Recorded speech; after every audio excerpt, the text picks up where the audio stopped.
नमस्कार साथियों, स्वागत है आपका बीएचयूबीएस डे चैनल में। तो हम लोग हिंदी साहित्य लिए चतुर्थ सेमेस्टर पढ़ रहे थे, ठीक? तो हम लोगों ने काल विभाजन एवं नामकरण देखा। मैं आशा करता हूँ कि आप लोग अच्छे से समझ गए होंगे और कोई परेशानी हो तो आप लोग मुझसे बता सकते हैं कमेंट बॉक्स में। तो अब हम देखेंगे जो अगला है, आदिकाल, प्रवृत्तियाँ एवं रचनाकार, ठीक है?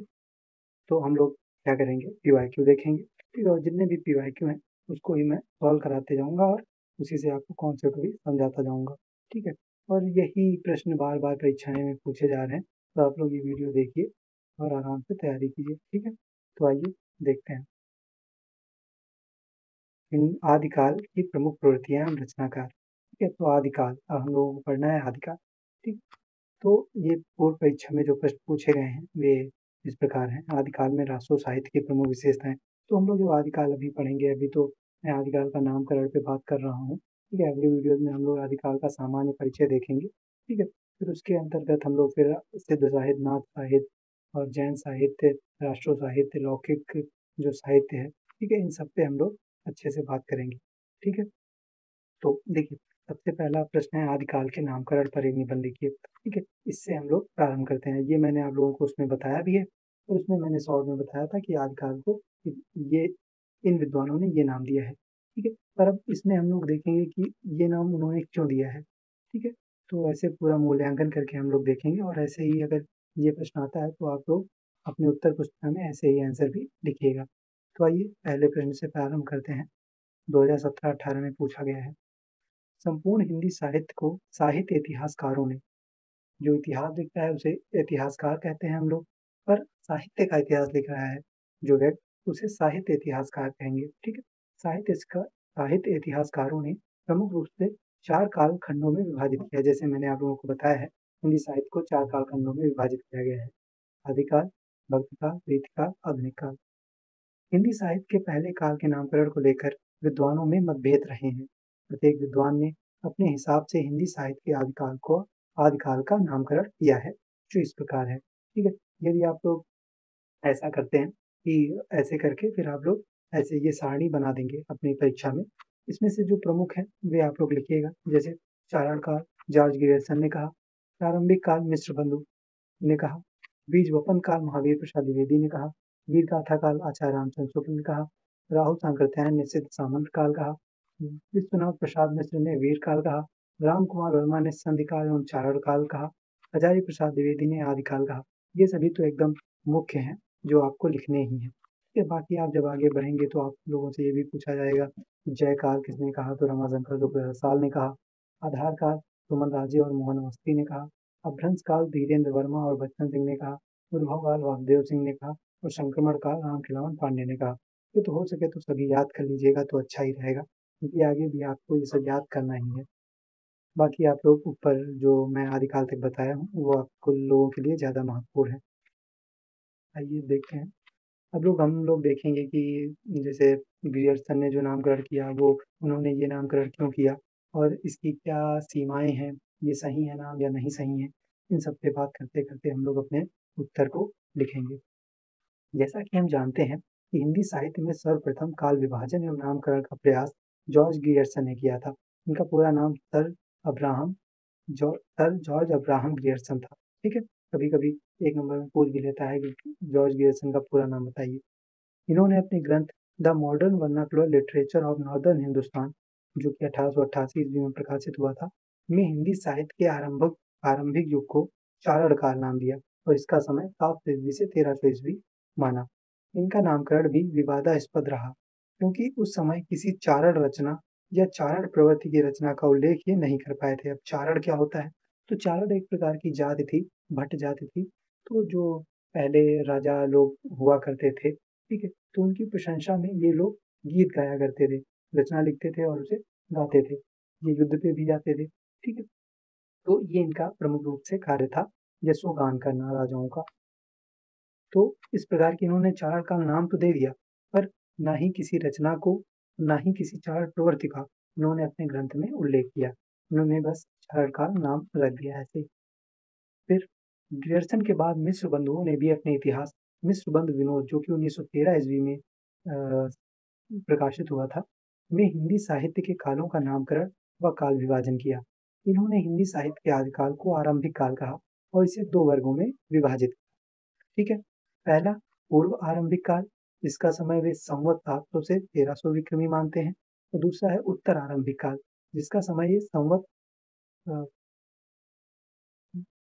इसका समय ये संवत 700 से 1300 विक्रमी मानते हैं। ये यहाँ पे मिसप्रिंट हो गया है, ठीक है, इसको आप लोग सही कर लीजिए। तो जो ये उनको मिश्रबंध विनोद है, ठीक है, मिश्रबंध विनोद में ये क्या करते हैं कि आदिकाल को आरंभिक काल कहते हैं और इसको 2 भागों में विभाजित करते हैं। पहले को पूर्व आरंभिक काल, जिसका समय मानते हैं संवत 700 से 1343, ठीक है, आप लोग यहाँ सही कर लीजिए, संवत 700 से 1343। और जो उत्तर आरंभिक काल है, उसका समय मानते हैं संवत 1343 से 1444 विक्रमी तक, ठीक है, ये आप लोग सही कर लीजिएगा। इस नामकरण को भी स्वीकारा नहीं जा सका, क्योंकि प्रारंभिक काल एक सामान्य संज्ञा है, उसके पीछे किसी प्रवृत्ति आदि का आधार नहीं है। इनका नामकरण संपूर्ण कालखंड का प्रतिनिधित्व करता है। मिश्र बंधु नामकरण का कोई ठोस एवं प्रामाणिक आधार भी नहीं बता पाए हैं। तो देखिए, मैंने आप लोगों को जो काल विभाजन एवं नामकरण वाली वीडियो बताया था, तो उसमें मैंने आप लोगों को बताया था कि जो नामकरण का प्रमुख आधार होना चाहिए, वो साहित्य किस प्रकार का लिखा गया, ठीक है, उसके आधार पे युग का नामकरण होना चाहिए प्रमुख रूप से, ठीक है।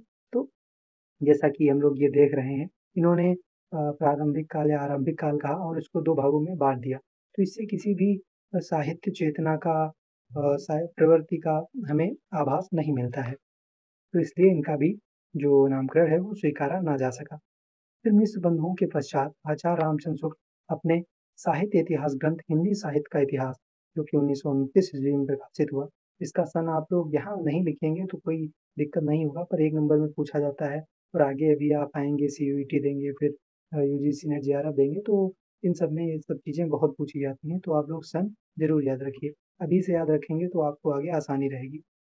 आदिकाल ये अपने ग्रंथ में लिखते हैं कि आदिकाल की इस दीर्घ परंपरा के बीच प्रथम 150 वर्ष के भीतर तो रचना की किसी विशेष प्रवृत्ति का निश्चय नहीं होता है। जब आप आचार्य रामचंद्र शुक्ल की बुक पढ़ेंगे, आप लोग खरीद लीजिए और इसको पढ़िए। तो जब आप इनका ग्रंथ पढ़ेंगे तो ये अपने ग्रंथ में प्रारंभ में ही लिखते हैं कि मैंने जिस भी काल का नामकरण किया है, वो विशेष प्रवृत्तियों के आधार पे ही किया है, ठीक है? तो वही ये इसमें भी लिखते हैं कि इस काल में, ठीक है, 150 वर्ष के भीतर तो रचना की किसी विशेष प्रवृत्ति का निश्चय नहीं होता। धर्म, नीति, श्रृंगार, वीर सब प्रकार की रचनाएँ दोनों में मिलती हैं। इस अनिर्दिष्ट लोक प्रवृत्ति के उपरांत जब से मुसलमान की चढ़ाइयों का आरंभ होता है, तब से हम हिंदी साहित्य की प्रवृत्ति एक विशेष रूप में बंधती हुई पाते हैं। राजाश्रित कवि अपने आश्रयदाता राजाओं के पराक्रम, पूर्ण चरित्र या गाथाओं का वर्णन करते थे। यह प्रबंध परंपरा रासों के नाम से जानी जाती है, ठीक है?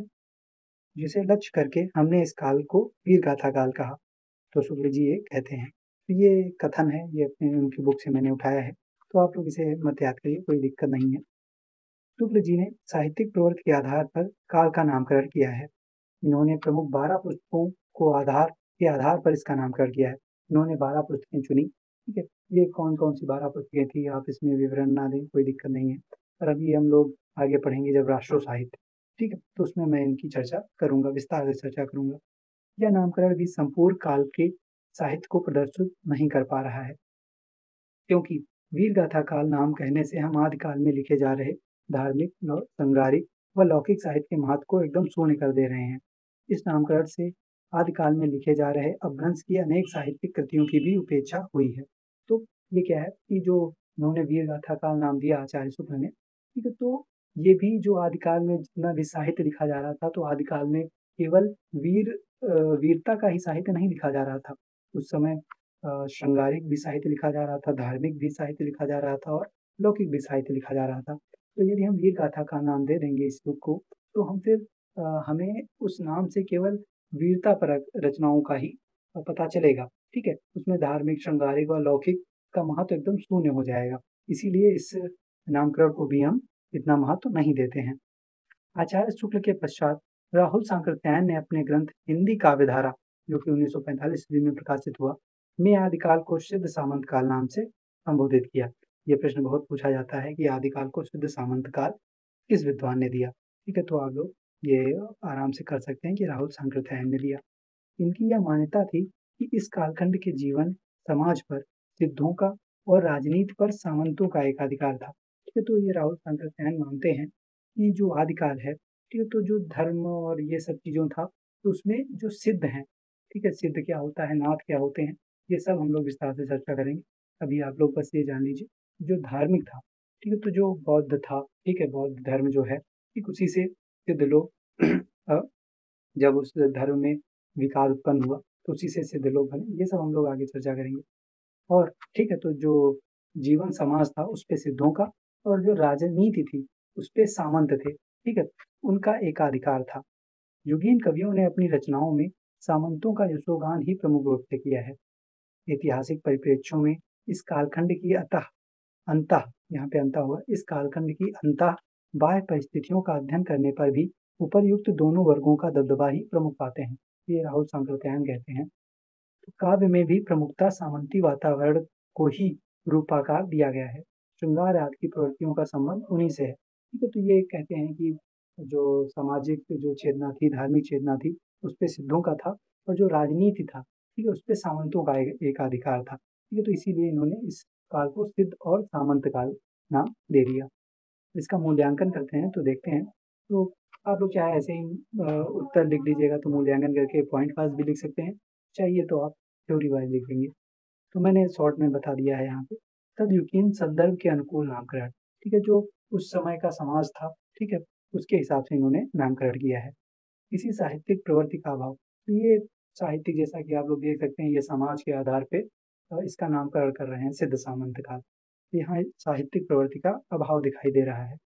विवेच्य काल की समग्र प्रवृत्तियों का समावेश नहीं, जैसा कि हम लोगों ने आचार्य शुक्ल में देखा कि धार्मिक, ठीक है, लौकिक, ये सभी साहित्य उस नाम से प्रदर्शित नहीं हो पा रहे थे।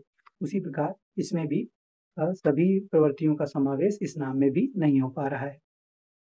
नाथ साहित्य एवं लौकिक साहित्य की अवहेलना, ठीक है, जैसे सिद्ध और रासों की तो उन्होंने बात कर दी, लेकिन जो नाथ साहित्य और लौकिक साहित्य थी, उसकी बात इस नामकरण में नहीं आ पा रही है। डॉक्टर राम कुमार वर्मा ने हिंदी साहित्य का आलोचनात्मक इतिहास, जो कि सन 1938 ईस्वी में प्रकाशित हुआ, में इस कालखंड को प्रारंभिक काल कहा है और दो भागों में विभक्त किया है। ठीक है, तो ये दो भाग, ये भी अपना जो पुस्तक लिखते हैं, ये शोध करते हैं ना, तो वहीं पे ये पुस्तक उन्होंने तभी लिखी थी और इस पुस्तक में इन्होंने केवल आदिकाल से लेके भक्तिकाल, ठीक है, इतना ही समय तक इन्होंने अपनी पुस्तक में लिखा है। तो ये दो भाग करते हैं, पहला संधिकाल और दूसरा चारणकाल। संधिकाल का समय ये संवत 750 से 1000 विक्रमी संवत मानते हैं। संवत के बारे में मैंने आप लोगों को बताया, ये संवत और ईस्वी में क्या है। और चारणकाल, चारणकाल का ये समय मानते हैं संवत 1000 से 1375 विक्रमी संवत। आइए इसका मूल्यांकन करते हैं। साहित्यिक प्रवृत्ति पर आधारित नहीं है, ठीक है, ये भी साहित्यिक प्रवृत्ति पर आधारित नहीं है, जैसा कि आप लोग देख सकते हैं। जाति विशेष के आधार पर नामकरण उचित नहीं, तो इन्होंने जाति के आधार पर नामकरण किया, जैसे चारणकाल, ठीक है, तो चारण मैंने बताया कि जो भट्ट जाति के लोग थे उन्हें चारण कहा जाता था, तो ये जाति विशेष पर इन्होंने नामकरण किया, जो कि उचित नहीं है।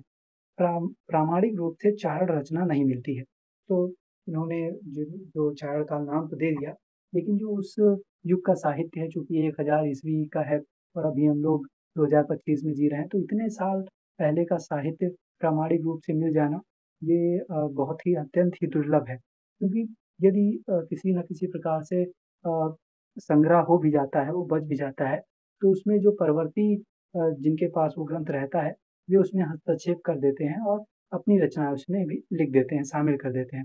तो हमें जो मूल रूप जो 1000 ईस्वी पहले था, कि वो हमें नहीं प्राप्त होता है।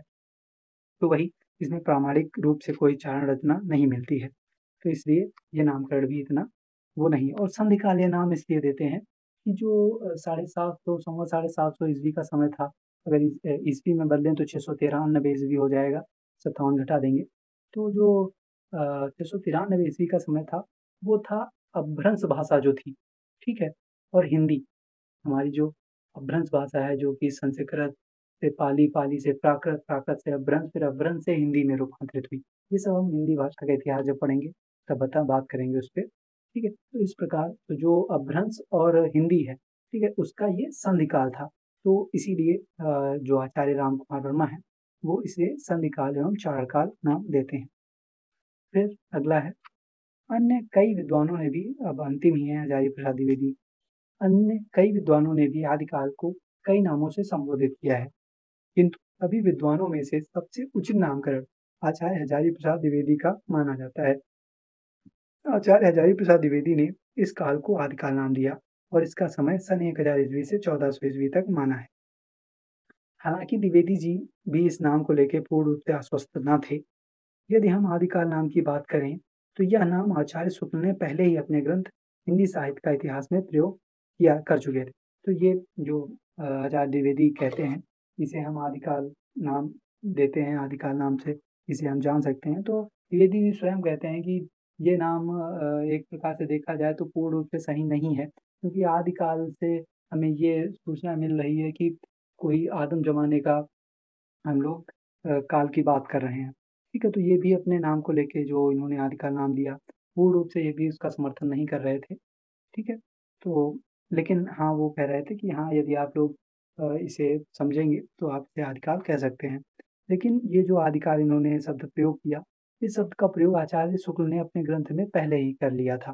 क्योंकि उन्होंने स्वयं ही कहा था कि अतः आदिकाल शब्द का प्रयोग, उन्होंने क्या कहा था कि आदिकाल का नाम मैंने वीर गाथा काल रखा। यहाँ यदि आप देखेंगे, उन्होंने पहले ही बोल दिया था कि आदिकाल का नाम, ठीक है? तो अतः आदिकाल शब्द का प्रयोग इस काल के संदर्भ में आचार्य शुक्ल ने भले ही किया हो, लेकिन मुखर रूप से इसका प्रयोग आचार्य द्विवेदी जी ने ही किया है। अब आइए इनका मूल्यांकन देख लेते हैं, फिर ये हमारा प्रश्न समाप्त हो जाएगा। आदिकाल नाम प्रारंभ का सूचक न होकर परंपरा के विकास का सूचक है। ये द्विवेदी जी खुद ही कहते हैं कि आदिकाल का नाम जो है वो प्रारंभ का ना मानिए कि प्रारंभ का सूचक है। वो एक परंपरा का, जो एक परंपरा स्टार्ट हुई हिंदी साहित्य में, उसका सूचक है।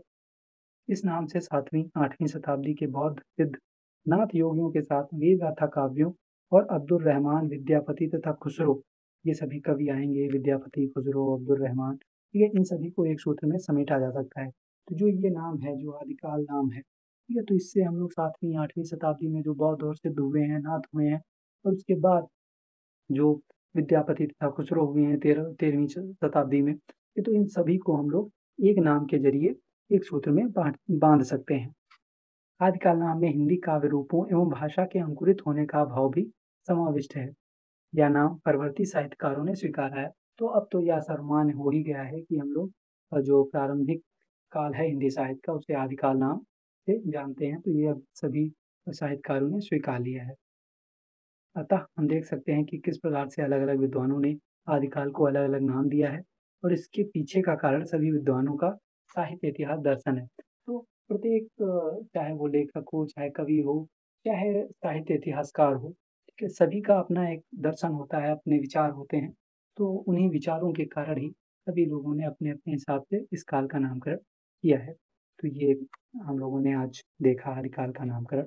अब कल हम लोग देखेंगे कि आदिकाल की क्या-क्या प्रवृत्तियाँ थी, कैसे आदिकाल का प्रारंभ हुआ, ठीक है? तो ये सभी अन्य जो प्रश्न मैंने बताए हैं, फिर वो सभी हम लोग धीरे-धीरे सब पे चर्चा करेंगे कि भक्ति काल, रीति काल, आधुनिक काल, और उसके बाद फिर आपकी कहानी का विकास, नाटक का विकास, निबंध का विकास, उपन्यास का विकास, तो ये सब हम लोग आराम से पढ़ते जाएँगे। तो आप लोगों को वीडियो अच्छा लगा हो, तो आप लोग लाइक कीजिए और अपने दोस्तों के साथ शेयर कीजिए, और वीडियो पूरा देखिए। और कोई समस्या हो तो कमेंट करके ज़रूर बताइए। धन्यवाद।